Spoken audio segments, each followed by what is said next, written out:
Cosmic energy condensed into sweetness, born of the sun and the stars' bright witness.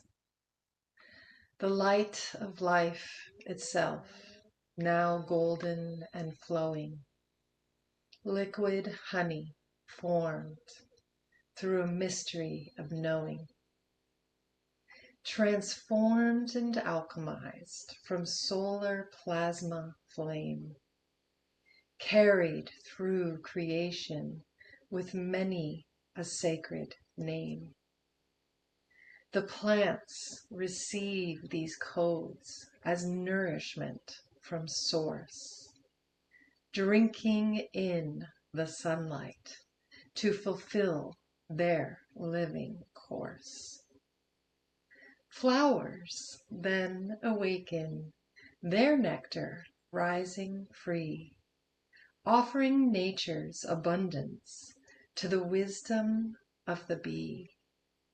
These solar emissaries gather each shining thread, weaving light to sweetness where sacred pathways led.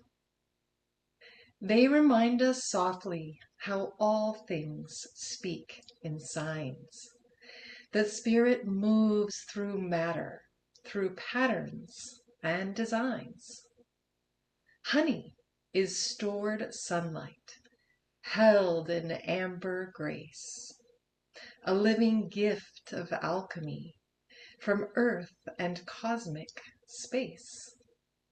It nourishes the body, it soothes, restores, and uplifts, carrying within its essence creation's ancient gifts. And I sense within us also greater fields unseen, where we and bees attune ourselves to currents bright and clean. Consciously and biologically, in resonance we meet, remembering our inner order through something pure and sweet. When aligned with deeper rhythms, our path becomes more clear, and through divine communion, we taste the honey here. Thank you, bees.